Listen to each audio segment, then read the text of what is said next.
Bye-bye. Hello, my trading warrior brother Peter Goodburn. I'm going to promote you, and I'm also going to unmute you. How are you, Peter? Dale, Welcome can you back. hear me? Yeah, welcome back, bro. Great to Oh, catch up with you. Yeah, yeah. how's things with you? Things are going okay, and interesting event. I've read your work, and I think you were, in fact, I know you were looking for a high in the dollar. So, and I think your critical level that would confirm it, wasn't it 97-ish, Peter? Taking out 97, something like that. Yeah, that's right. I think, can you see my screen okay? Yeah, we've got it. Okay, let's have a look at the dollar then. And yeah, you'll see what's going on. Yeah, we've had this huge sort of overlapping sequence since September last year in 2018. Here's the point here, and you can see it's a sort of, well, I'm treating this as a diagonal. Slight Okay. problem because we're used to thinking that third waves, in any five-wave picture, whether it's an expanding impulse pattern where you get an extended sort of impulse wave, either 1, 3, or 5, or whether you look at a diagonal, we're used to thinking in terms that wave 3 should not be the shortest wave. But actually, if this is a diagonal, I tend to think it is. The third wave is slightly shortest, not much, but slightly, certainly on a logarithmic scale chart. There's always a fly in the ointment. But the thing is that Elliot never mentioned whether 3 should be the shortest or could be slightly shorter in diagonals. He was never that specific. And of course, we in the computer sort of age have got much more sort of data experience than he would have had because Right. we can see a lot more stuff going on. So anyway, I'm a bit flexible, but the main thing was that you can see momentum loss every time you make a higher high. Yeah. You get a pullback which It breaks the was, previous high. momentum was diverging for a year. Yes, but from an Elliott perspective, until 5 price swings are finished, you're not really going to be selling. But Right. here we did get it up at this 99.66 level. It could have happened earlier here in September. Does this take 102 off the table, which was also before this recent high, kind of a long-standing potential topping area for you? So that's off the table. And I remember from years ago, Peter, when I interviewed you, you had very low long-term targets in the dollar. So if this is a significant high, are we talking about what you thought we would see years ago after this dollar rally ran its course? I think 70 Dixie or something like that. Well, absolutely, yeah, because I mean, we've got on the very long term, let's look at the long-term cycle and remind ourselves what that's doing. This is a very long-term cycle of the dollar. Actually, it's a 15.6-year interval. So that means that, we're getting 15.6 years between the peaks and the troughs. And it's fairly centrally translated, which means that if you carve it up into half, you get about a 7.8-year interval peak, trough, and this alternates. So the last major peak was late 2016, early 17 when the dollar hit here. And this is going down into 2024. Wow. So we've got, a long way to go. And because we can see a very succinct corrective pattern from the pre-financial crisis lows, when the dollar was down here at 70.70. Yeah. And we moved up to this 102 area. That's a zigzag or a double zigzag. Well, we can look at it on the, let's see if I can get my long-term dollar up and we'll have a look at that. Because, Peter, and I know you do intermarket relationships. There's a chart I was thinking of from, I must have been, you've had this count for since I've known you. So, and the dollar is so important for everything, as far as nominal values and stocks and reflation for commodities. So, I mean, this picture, that you're painting into 2023. I'm going to be paying $10 for a loaf of bread. What do you think, man? Well, I think when I'll you look at a grow, dollar have to a garden UK, or something. yeah, I mean, this is the next phase of the inflation pot. You know, this theme that I've coined, this phrase that I coined back in 2010, was basically to depict that when central banks start sort of, you know, putting the foot on their gas, we're going to see asset prices rise. Well, that's fueled, of course, this secular bull trend up in stock markets and equities, and to a certain extent, but to a lesser extent, you've seen it in commodities. The big difference between the stock market and the commodities relative to what the dollar's influence is the fact that when we started to see a peak before the financial crisis, commodities had already hit their long-term, their super cycle uptrends had finished from the Great Depression lows. So that was the orthodox peak for things like oil. And for things like copper, it was actually a couple of years before. And then it hit sort of ceilings in pre-financial crisis. So when you got this amazing declines going down for copper, I mean, let's have a look at copper on a slightly bigger perspective. When you had the declines coming in for copper from the financial crisis here, this was only the beginning of a counter-trend phase, which was in reaction to the long-term cycle, which goes back to the Great Depression lows. Yeah. And what we've detected is that this is unfolding into an expanding flat pattern. So in case anybody listening would like to know what an expanding flat pattern is, perhaps we look here and you'll see one. This is our proprietary software wave search, and I'm just going to select an expanding flat. And this is what it would broadly look like. You get an initial downswing like this, yeah, which is wave A, and then you pop up in wave B to a slightly higher high. So even if this is a major secular bull uptrend or a super cycle commodity uptrend that's finished in 2006, 2008 here, you're still capable of making higher highs at a later date as part of the correction, and then wave C drops down later. I call this an archetypal sort of 3 price swing expanding flat, but I call it the shock, pop, drop scenario. And we're still in the inflation pot. We're halfway through. And so if we take a look at what the subdivisions are in this big swing, so this low here would be the financial crisis low in 2009. So we've done wave A, we're trying to complete wave B, and we're already in wave C moving up. So over the next few years, this dollar decline is going to see asset classes just go berserk. They're just going to keep going up. And we're not going to see any secular bull bubble burst for another 2 or 3 years maybe. And so we're back to copper and looking at this going up to new record highs, you know, something like this. This is the zigzag. This is wave A, this is B, and we're in wave C at the moment. And when you see the news headlines in the last year or more, and they start talking about sort of potential recession. Yeah. Very highly advertised recession before the fact. I've never heard it in the media before like this. No, but the fact is that we're in the recession now. We're in the recession now. This is the recession. This is as bad as it's going to get. Okay. Because the recession, if you look at, I don't know if you've seen a lot of PMI studies, but I got a really good piece of data and charts from Market, this organization which is producing data points for PMI. And I ran through everything the other day. And it's an exact replica of copper, if you look at this. You can see all the economic PMIs. They all bottomed in 2008-9.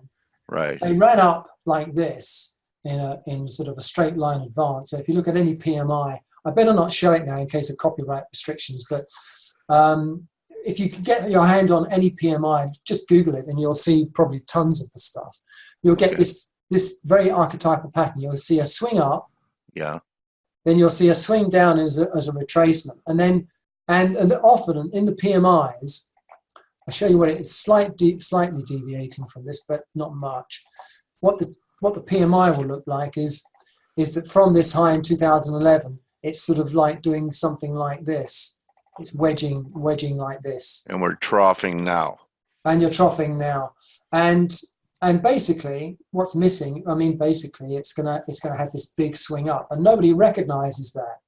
And everybody's saying, oh yeah, well, we've got a recession coming in because of the inverted yield curve between 18 and 24 months after the yield curve inverts. So, you know, where we think that, you know, if the yield curve is inverting now or has been inverting for the last 6 months slightly, then, you know, 2020, we're going to see a recession, and you know, that's going to bring asset prices down. That's completely incorrect.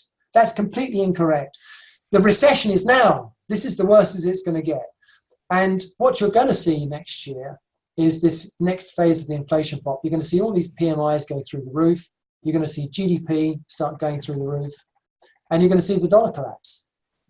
Basically, that's what's okay. Going to So, you know, someone's being a little jaded. Gregorio says, it's more probable, and let's make some news, Peter. It's more probable for Bitcoin to go to 100,000 than Dixie to go to 50.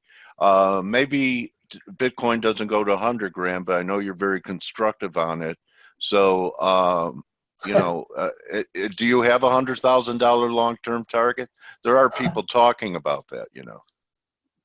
Yeah, well, I'm not a fantasist when it comes to trading, because as soon as you've been in this business for 40 years, or you know, you begin to know how to separate wheat from chaff, you know. And yeah, sure. And you know, you and me have been around the block a few times, so yeah. Whenever I see outlandish forecasts like that, I'm skeptical. Then, generally speaking, because people, I know human nature, they get a bit overindulgent. And my big factors of being born in this business was in the late 70s, when I saw, you know, I was trading silver on the desk. I was a market maker trading silver when Bunker Hunt and Herbert Hunt were going mad, and we went up to $50 then. And I was market making, and I remember some of my opposite number, the dealers, standing on the desk screaming for prices to offlay some of the positioning. It was a madhouse. It was like a small pit on NYMEX. It was going absolutely berserk in the office. And I've lived through that. I know what it's like. The next serious event that I wrote about was in 1989, was Nikkei topping out at 38,950. And I could see that, you know, a lot of the investment banks, including all the Japanese houses, were talking about 100,000 Nikkei in the next few years. Yeah. And that was, you know, that was a pure extrapolation of what the current scene of that extreme sentiment, bullish sentiment, was in sort of the end of towards the end of 1989. So, you know, 100,000 Bitcoin, well, I might surprise you actually now, because I'm just going to scroll to a chart that I've got here. And I haven't updated it for a while. We're coming into a major low on Bitcoin, a sort of secondary low here. But this chart, let me also say that 3,100 level, you were becoming constructive back then down there, and I remember that higher low we had in February, and went with GBTC, which was it's a trust of Bitcoin. So, you know, that was a great call.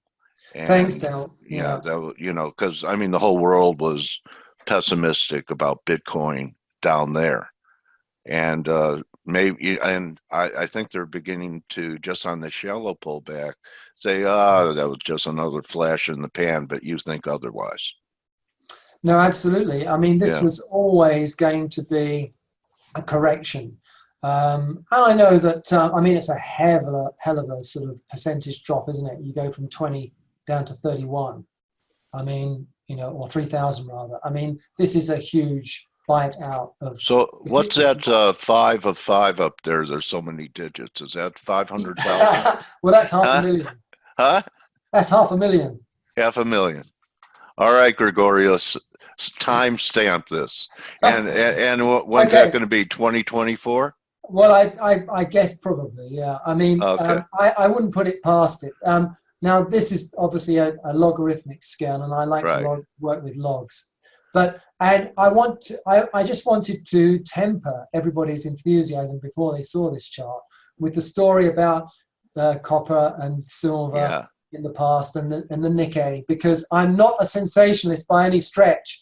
It has to be something really important to convince me. But when I use the method that I'm using, particularly with fit price ratio studies and logarithmic scale charts, this is the conclusion. I don't know if it's possible. It seems outlandish in one aspect, but I've also learned to not ignore these things when the sequencing of the Elliott patterns converge with the fit price ratios I use. So anyway, that's I advise anybody to looking at this to use it with a pinch of salt. Yeah. The best way to track what we're doing is to subscribe to our, it's a bit of a pundits, but subscribe to our bi-weekly Elliott Wave Compass reports, because we do include Bitcoin short-term on that. And this will give you an idea whether or not this is still on track or not. At the moment, I'm really looking forward to shorting it at $500,000, buddy. Yeah, I mean, why not? I mean, at the moment, the leverage is, even day to day, are so big that you don't need to treat this as a futures company. Yeah, and it wouldn't take a lot of money flow into this, because, isn't that part of the reason for the argument of like juniors and senior miners that the market cap of all of them put together might be IBM? So it's like, forcing water down a hose, and then you look at something like uranium, and it doesn't take any money to move it. And really, the market cap of Bitcoin could grow exponentially. Well, in a way, I quite like Bitcoin because it patterns pretty well, and we know that the new NYMEX, the IMM contract came on stream. This is bringing in a lot more institutional sort of platform trading. And it seems to have, some of the idiosyncrasies that we saw in the pattern sequences going back last year in 2018 have been ironed out on an intraday basis. So actually, it's much better for speculators now, especially if you're in the Elliott wave fold, because the patterns short term are being tidied up quite a bit, and there's a lot of adherence to the conformity of the pattern integrity. So I like this very much. Okay. Looking down the pipe, yeah, you're right. I mean, if money comes in a bigger way, which I think it can do, then you're talking about explosive moves. Yeah. Yeah, I mean, look, if the dollar index is going down there, people are going to be looking for something, and some type of dollar hedge. I wanted to ask you, since you went over copper and the recovery stage, do you still feel that crude has not completed its bear move? And I think your writings talked about when the S&Ps make a new high, that we'll get a lower high in crude, and then when we get a correction in the S&Ps, crude could finish to the downside. Well, I have to admit that crude oil has been sort of like my nemesis. Because, it has been tough. Yeah, well, you see, if you look at the positive correlation between the S&P and the stock market, for example, and the crude oil, we hit tops here. This is October. Of course, if you go back to October 2018, the stock market, the S&P topped out. Right. We had this drop down here into December, so all the stock markets bottomed in December. But of course, it's broken down a little bit. It's been weaker than the S&Ps, right? Well, it's been weaker. Yeah.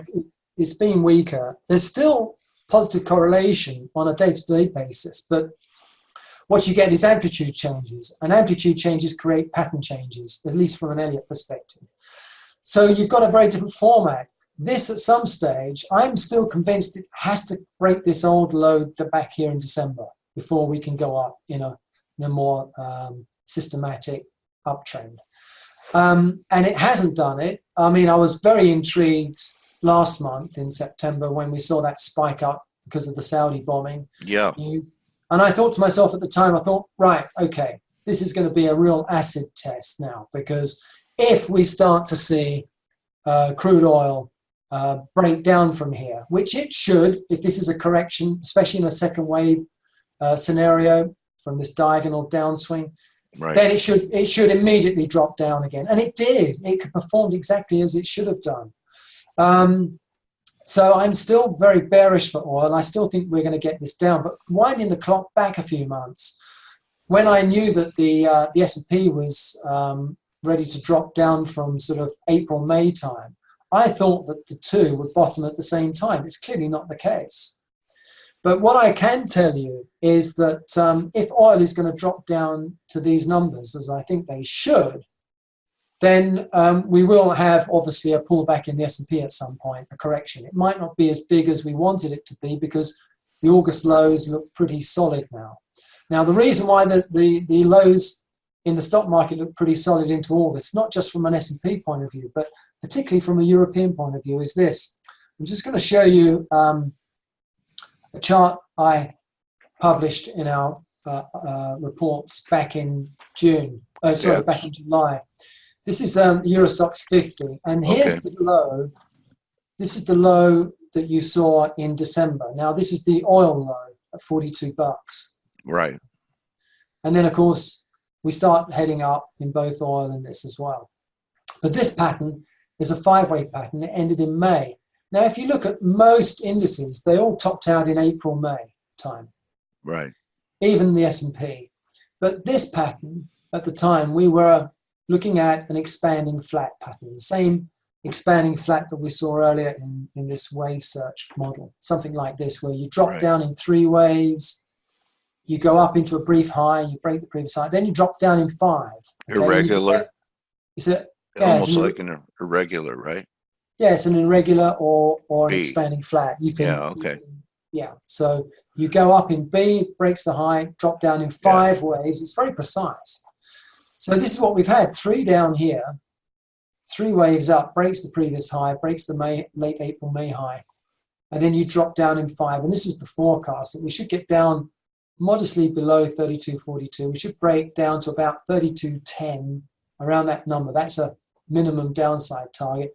And of course, by moving down to 32.10, you'd comply with Elliott's guideline that retracements fall back to wave 4 preceding degree. Here it is, 3,200. Right.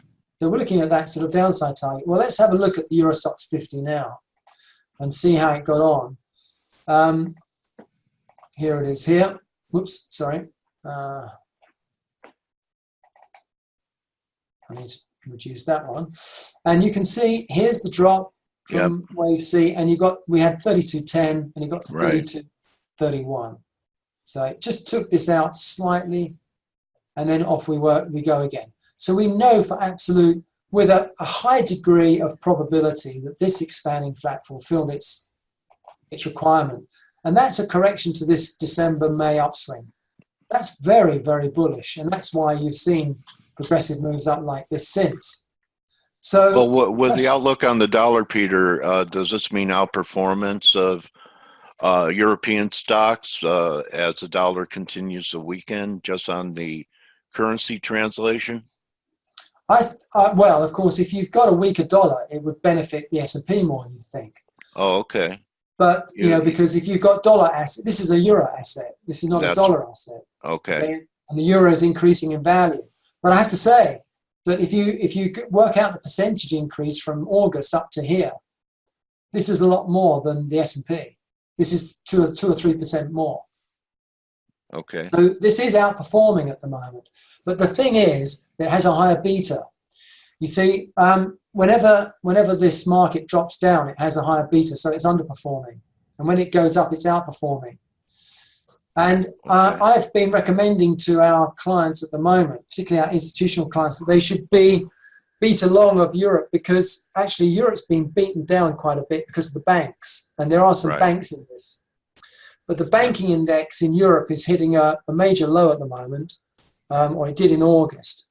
And I would love to be, I think you should really be long of European banks. They're not going to go a lot lower than where they've gone already. So this is outperforming now. But the main point to this is that the expanding flat's finished. This is a major uptrend. So when you look at the S&P 500, and you want to extrapolate something similar, you're talking about here. Oh, Yeah. sorry, that's the DAX. You're talking about a running flat pattern that unfolded during the same time period here into August. Okay, we never got below this low like the Eurostoxx 50 in August. Right. Okay, we bumbled around and we went up and down. And this is authenticating what we've seen in the Eurostoxx 50. It basically means that this correction to December's upswing is finished. And this is an overlapping sequence in the form of a diagonal. This is probably going to have a little look up here in the next week. And then you're going to get that correction. And this correction down is where we've got to watch and see what oil does. Okay. Do you want to, can we wrap it with gold? I'm getting a request from one of our attendees. Well, right now, okay, gold is a bit of a Pandora's box. Pandora's box. Okay. Why? Well, first of all, you've got to, let's put up a gold chart. First thing is, what you've got to understand is that gold has a bullish and a bearish count over the intermediate term. And this is the bullish one. We've maintained it as a super bull market, which is basically continuing the super cycle uptrend, dates back to not only the Great Depression lows, but the cycle wave 4 low that you see from here in 2015. But I'm not so certain this is correct, I have to say, because at the moment, we've only got 3 price swings up from the December 15 low. And this measures like a zigzag. So if I now show you what the alternative to this very bullish count looks like, it might send a bit of a chill because, it's in, I know where you're going. Yeah, let's have a look at, I think I've got it here. Yeah, this is it.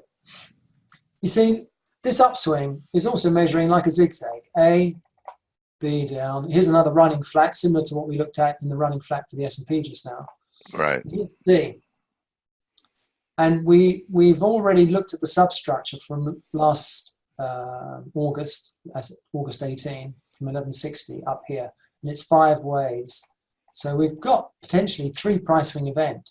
Now that could be 1, 2, 1, 2 in the super bullish scenario I looked at just now.